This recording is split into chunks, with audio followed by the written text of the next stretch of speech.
ಎಲ್ಲರಿಗೂ ನಮಸ್ಕಾರ. Welcome back to ಕನಸು ಲೈಫ್ ಸ್ಟೈಲ್ ಲಾಗ್. ಎಲ್ಲರೂ ಹೇಗಿದ್ದೀರಾ? ನಾನಂತೂ ತುಂಬ ಚೆನ್ನಾಗಿದ್ದೀನಿ, ನೀವು ಕೂಡ ಚೆನ್ನಾಗಿದ್ದೀರಾ ಅಂತ ಅಂದ್ಕೊಂಡಿದ್ದೀನಿ. ಸೊ ನಾನಿವತ್ತು ನಿಮ್ಮ ಜೊತೆ ಒಂದು ಸಿಂಪಲ್ ಡೈಲಿ ರೋಟೀನ್ ವ್ಲಾಗ್ನ ಶೇರ್ ಮಾಡ್ಕೋತಾ ಇದ್ದೀನಿ. ಸೊ ಈ ದಿನ ಬಂದುಬಿಟ್ಟು ಶನಿವಾರ. ಸೊ ಶನಿವಾರ ನಾನು ಮಾಮೂಲಿ ಬೆಳಗಿನ ಟೈಮು ಸ್ವಲ್ಪ ಬೇಗ ಎದ್ದಿದ್ದೆ. ಬೇಗ ಅಂತ ತುಂಬ ಬೇಗ ಅಲ್ಲ, ಮಾಮೂಲಿ ನನ್ನ ಟೈಮಿಂಗ್ಸ್ ಏನಿರುತ್ತೆ 6:30 ಅಥವಾ 7 o'clock ಈ ಟೈಮಲ್ಲಿ ನಾನು ಎದ್ದಿದ್ದೆ. ಸೊ ಎದ್ಬಿಟ್ಟು ಮಾಮೂಲಿ ನನ್ನ ಕೆಲಸ ಎಲ್ಲ ಮುಗಿಸ್ತಾ ಇದ್ದೀನಿ. ಬೆಳಗ್ಗೆ ಎದ್ದು ಹೊಸ್ಲಿನೆಲ್ಲ ನೀಟಾಗಿ ಒರೆಸಿ ಗುಡಿಸಿ ಎಲ್ಲಕ್ಕೂ ರಂಗೋಲಿನ ಹಚ್ತಾ ಇದ್ದೀನಿ. ಸೊ ಸಿಂಪಲ್ಲಾಗಿ ರಂಗೋಲಿನ ಹಚ್ಚಿದ್ದೀನಿ. ಸೊ ನಿಮ್ಗೆ ಯಾರಿಗಾದ್ರೂ ಯೂಸ್ ಆದರೆ ಯೂಸ್ ಆಗಲಿ ಅಂತ. ಸೊ ಹಂಗೇ ಹೊರ್ಗಡೆ ಎಲ್ಲ ಬಂದು ನೀರೆಲ್ಲ ಎರಚಿ ರಂಗೋಲಿನ ಬಿಡಬೇಕು. ಸೊ ಈಗಂತೂ ಸಿಕ್ಕಾಬಟ್ಟೆ ಚಳಿ ಅಲ್ವಾ, ವೆದರು ತುಂಬ ಚೇಂಜ್ ಆಗಿದೆ. ಮತ್ತು ಈ ಟೈಮಲ್ಲೇ ಚಳಿ ಸ್ಟಾರ್ಟ್ ಆಗೋದು, ಅದು ಇನ್ನೂ ಜಾಸ್ತಿ ಚಳಿ. ನಮ್ಮೂರ ಸೈಡ್ ಅಂತೂ ಸಿಕ್ಕಾಬಟ್ಟೆ ಇಬ್ನಿ ಸುರಿತಾನೆ ಇರುತ್ತೆ. ಬೆಳಗ್ಗೆ ಒಂದು 9-9:30 ಆದರೂ ಕೂಡ ಇನ್ನೂ ಇಬ್ನಿ ಬೀಳ್ತಾನೆ ಇರುತ್ತೆ. ಸೊ ಹಾಗಾಗಿ ನಾನು ಸ್ವಲ್ಪ ಸ್ವೆಟರ್ಸು ಸ್ಕ್ರಾಫ್ ಎಲ್ಲನೂ ಹಾಕ್ಕೊಂಡು ಸ್ವಲ್ಪ ಬೆಚ್ಚಗಿದ್ದೀನಿ. ಯಾಕಂದರೆ ಸ್ವಲ್ಪ ಹೆಲ್ತ್ ಪ್ರಾಬ್ಲಮ್ ಆದ್ರೂ ನನಗೆ ಕಷ್ಟ ಅಲ್ವಾ. ಆಲ್ರೆಡಿ 1 ವೀಕ್ ಜ್ವರ ಬಂದು ಮಲ್ಕೊಂಡಿರೋದು ಉಂಟು, ಅಂದರೆ ರೀಸೆಂಟಾಗಿ. ಸೊ ಹಾಗಾಗಿ ಸ್ವಲ್ಪ ಕೇರ್ಫುಲ್ಲಾಗಿರೋಣ ಅಂತ ಸ್ವಲ್ಪ ಬೆಚ್ಚಗಿದ್ದೀನಿ ಅಷ್ಟೇ. ಆಮೇಲೆ ಮತ್ತೆ ಇವಾಗ ರಂಗೋಲಿ ಡಿಸೈನಿಗೆ ಬರೋಣ. ಸೊ ನಾನು ರಂಗೋಲಿನ 4 to 4 ಹಾಕಿ ಬಿಡಿಸ್ತಾ ಇದ್ದೀನಿ. ತುಂಬ ಚೆನ್ನಾಗಿರುತ್ತೆ, ಈಸಿಯಾಗಿ ಬಿಡೋರ್ಗಂತೂ ಆರಾಮಾಗಿ ಕಲಿಬಹುದು. ಯಾರಾದರೂ ರಂಗೋಲಿ ಡಿಸೈನ್ಸ್ನ ಕಲಿಬೋದು ಅಂದರೆ ನನ್ನ ಚಾನಲ್ ನೋಡ್ಕೊಂಡು ಕಲಿಬೋದು. ಬಿಕಾಸ್ ನಾನು ಕಲಿತಾನೂ ಇದ್ದೀನಿ, ನಿಮ್ಮ ಜೊತೆ ಶೇರ್ ಕೂಡ ಮಾಡ್ಕೋತಿದ್ದೀನಿ. ನಾನು ಸಿಂಪಲ್ಲಾಗಿರೋ ರಂಗೋಲಿ ಡಿಸೈನ್ಸ್ನೇ ಬಿಡೋದು. ಅಷ್ಟಾಗಿ ನನಗೆ ರಂಗೋಲಿ ಡಿಸೈನ್ಸ್ ಎಲ್ಲ ಬರಲ್ಲ, ಬಟ್ ಆದರೂ ಪರವಾಗಿಲ್ಲ, ಓಕೆ ಅನ್ನೋ ಥರ ಬಿಡಿಸ್ತೀನಿ. ಸೊ ನೀವು ನೋಡ್ತಾ ಇರ್ಬೋದು, ತುಂಬ ಚೆನ್ನಾಗಿ ಕಾಣಿಸುತ್ತೆ ಮನೆ ಮುಂದೆ ಬಿಟ್ಟಾಗ. ಒಂದು ಸತಿ ಯಾರಾದರೂ ಗೊತ್ತಿಲ್ಲ ನಾನು ಕಲಿಬೇಕು ಅನ್ನೋರು ಟ್ರೈ ಮಾಡಿ. ಸೊ ಯಾರಿಗಾದ್ರೂ ಯೂಸ್ ಆಯಿತಾ ಅಂತ ಕಮೆಂಟಲ್ಲಿ ತಿಳಿಸಿ ಆಯಿತಾ. ಮತ್ತು ಹೇಗಿದೆ ರಂಗೋಲಿ ಡಿಸೈನ್ ಅಂತಲೂ ಕಮೆಂಟಲ್ಲಿ ಹೇಳಿ.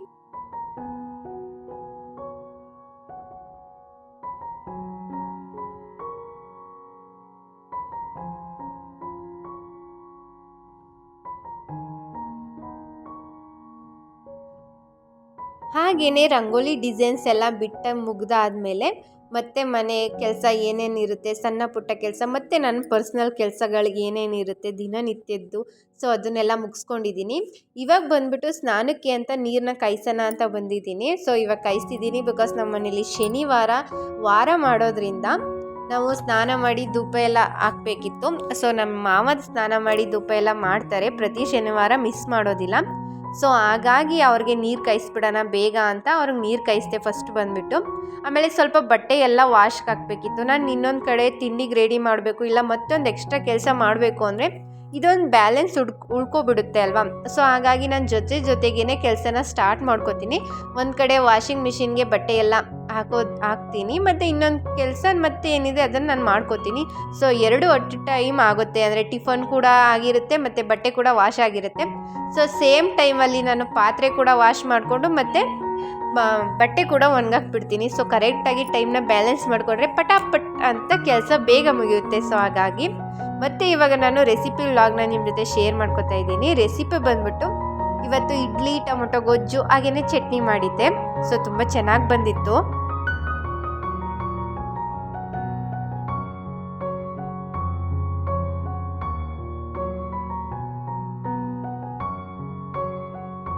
ಸೊ ಬನ್ನಿ ರೆಸಿಪಿನ ಸ್ಟಾರ್ಟ್ ಮಾಡೋಣ. ಸಿಂಪಲ್ಲಾಗಿ ಹೇಳ್ತೀನಿ, ಅಂದರೆ ಆಲ್ಮೋಸ್ಟ್ ಹಳ್ಳಿ ಕಡೆ ಎಲ್ಲ ಇದೇ ಥರ ಮಾಡೋದು ಅಂತ ಅಂದ್ಕೊಂಡಿದ್ದೀನಿ. ಸೊ ನಮ್ಮ ಕಡೆನೂ ಹಳ್ಳಿನೇ ಅಲ್ವಾ, ಸೊ ಹಂಗೇ ಮಾಡೋದು. ಸೊ ಇವಾಗ ಫಸ್ಟಿಗೆ ಚಟ್ನಿನ ರುಬ್ಬೋದಕ್ಕೆ ಅಂತ ಮಿಕ್ಸಿ ಜಾರ್ಗೆ ಕೊತ್ತಂಬರಿ ಸೊಪ್ಪು, ಕರಿಬೇವು, ಬೆಳ್ಳುಳ್ಳಿ, ಸ್ವಲ್ಪ ಹುಣಸೆಹಣ್ಣು, ಶುಂಠಿ ಮತ್ತು ಕಡಲೆ, ಹಾಗೆಯೇ ಕಾಯಿ ತುರಿನ ಹಾಕೊಂಡಿದ್ದೀನಿ, ಕಡಲೆ ಬಿಕಾಸ್ ಹುರ್ಗಡ್ಲೆ. ಸೊ ಇಷ್ಟನ್ನು ಹಾಕ್ಕೊಂಡು ಟೇಸ್ಟಿಗೆ ತಕ್ಕಷ್ಟು ಉಪ್ಪು ಹಾಕ್ಬಿಟ್ಟು ನೀರು ಹಾಕಿ ರುಬ್ಬೋದು. ಮೆಣಸಿಕಾಯಿನ ಮರ್ತ್ಬಿಟ್ಟಿದೆ, ಮೆಣಸಿನಕಾಯಿನೂ ಕೂಡ ಹಾಕೊಂಡಿದ್ದೀನಿ.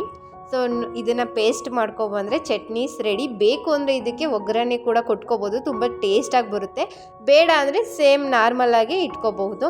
ಮತ್ತು ನಾನು ಇಡ್ಲಿಗೆಲ್ಲ ರುಬ್ಬಿಟ್ಟಿದ್ದೆ. ಸೊ ನೆಕ್ಸ್ಟ್ ದಿನದ ತಿಂಡಿ ಸ್ವಲ್ಪ ಕಷ್ಟ ಆಗುತ್ತೆ ಅಲ್ವಾ, ನೆಕ್ಸ್ಟ್ ಏನು ಮಾಡೋದು ಅಂತ ಸ್ವಲ್ಪ ತಲೆ ಬಿಸಿ ಆಗ್ತಾ ಇರುತ್ತೆ.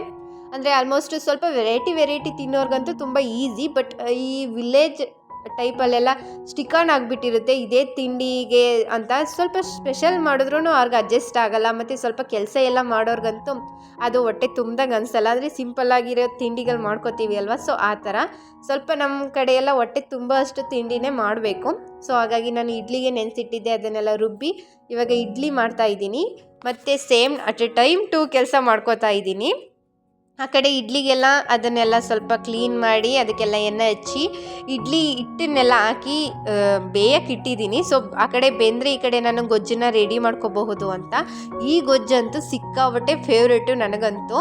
ಬಿಕಾಸ್ ಇದು ಅನ್ನಕ್ಕೆ ಮತ್ತು ದೋಸೆಗೆ, ಇಡ್ಲಿಗೆ, ಚಪಾತಿಗೆ, ಪೂರಿಗೆ ಸಖತ್ತಾಗಿರೋ ಕಾಂಬಿನೇಷನು. ಟೊಮೊಟೊ ಗೊಜ್ಜು ಅಂದರೆ ಸಿಕ್ಕಾಬಟ್ಟೆ ಇಷ್ಟ.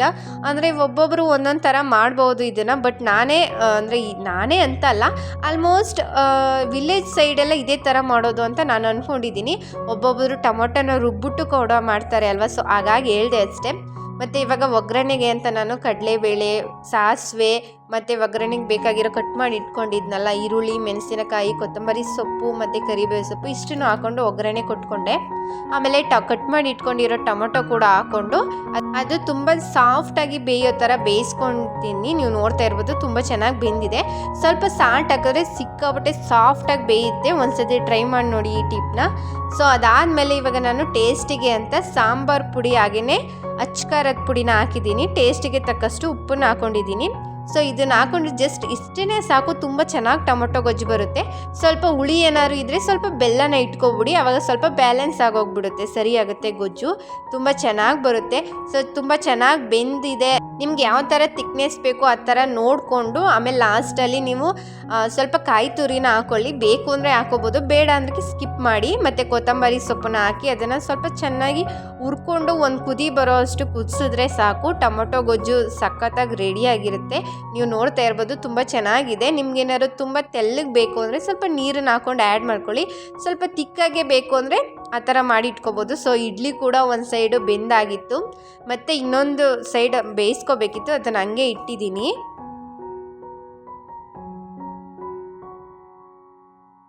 ಸೊ ಹೇಗಿತ್ತು ಟೊಮೊಟೊ ಗೊಜ್ಜು ರೆಸಿಪಿ ಮತ್ತು ನನ್ನ ಈ ಡೇ ಅಂತ ಕಮೆಂಟಲ್ಲಿ ತಿಳಿಸಿ ಆಯಿತಾ. ನೀವು ಯಾವ ಥರ ಟೊಮೊಟೊ ಗೊಜ್ಜು ರೆಸಿಪಿನ ಮಾಡ್ತೀರಾ ಅಂತಲೂ ಕಮೆಂಟಲ್ಲಿ ಹೇಳಿ, ಓಕೆನಾ. ನನಗೂ ಹೆಲ್ಪ್ ಆಗುತ್ತೆ, ಬಿಕಾಸ್ ಡಿಫ್ರೆಂಟಾಗಿ ಟೇಸ್ಟ್ ಮಾಡ್ಬೋದು, ಡಿಫ್ರೆಂಟಾಗಿ ಅಡುಗೆ ಮಾಡಬಹುದು ಅಂತ.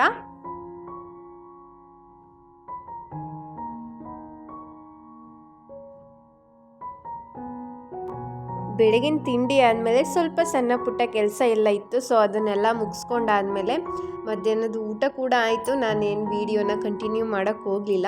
ಸ್ವಲ್ಪ ಸೊಪ್ಪೆಲ್ಲ ಬಿಡಿಸೋದಿತ್ತು, ಹಂಗೇ ಸೊಪ್ಪೆಲ್ಲ ಬಿಡಿಸ್ಕೊಂಡು ಸೊಪ್ಪನ್ನೆಲ್ಲ ಬಿಡಿಸ್ಕೊಂಡೆ. ಬಿಕಾಸ್ ನೈಟ್ ಸಾಂಬಾರೆಲ್ಲ ಮಾಡಬೇಕಿತ್ತಲ್ವ, ಸೊ ಹಾಗಾಗಿ ಸೊಪ್ಪೆಲ್ಲ ಬಿಡಿಸ್ಕೊಂಡು ಪ್ರತಿಯೊಂದನ್ನು ರೆಡಿ ಮಾಡಿಕೊಂಡೆ. ಆಮೇಲೆ ಸ್ವಲ್ಪ ಟೈಮ್ ರೆಸ್ಟ್ ಎಲ್ಲ ಮಾಡಿ ಮತ್ತು ಇನ್ನೇನಾದರೂ ಕೆಲಸ ಇದೆಯಾ ಅಲ್ಲದೆಲ್ಲ ನೋಡಿಕೊಂಡು ಸ್ವಲ್ಪ ವೀಡಿಯೋ ಎಲ್ಲ ಎಡಿಟ್ ಮಾಡಬೇಕಾಗಿತ್ತು, ಅದನ್ನೆಲ್ಲ ಎಡಿಟ್ ಮಾಡಿ ಮುಗಿಸ್ಕೊಂಡೆ. ನಾನು ವೀಡಿಯೋನ ಕಂಟಿನ್ಯೂ ಮಾಡೋಕ್ಕೆ ಹೋಗಲಿಲ್ಲ. ಸೊ ವೀಡಿಯೋನ ನಾನು ಇಲ್ಲಿಗೆ ಸ್ಟಾಪ್ ಮಾಡ್ತಾಯಿದ್ದೀನಿ. ಸೊ ಹೇಗಿತ್ತು ಇವತ್ತಿನ ಸಿಂಪಲ್ ವೀಡಿಯೋ ಅಂತ ಕಮೆಂಟಲ್ಲಿ ತಿಳಿಸಿ ಆಯಿತಾ. ಮತ್ತು ಒಂದು ಬೆಡ್ಶೀಟ್ ಇತ್ತು, ಅದು ಸೈಡ್ ಬಾರ್ಡ್ರ್ ಬರುತ್ತಲ್ಲ, ಅದು ಸ್ವಲ್ಪ ಬಿಟ್ಟೋಗ್ಬಿಟ್ಟಿತ್ತು, ಅದನ್ನು ಕೂಡ ಸ್ಟಿಚ್ ಮಾಡಿಕೊಂಡೆ. ಸೊ ಇದಾಗಿತ್ತು ಫ್ರೆಂಡ್ಸ್ ಸ್ಯಾಟರ್ಡೇ ವ್ಲಾಗು.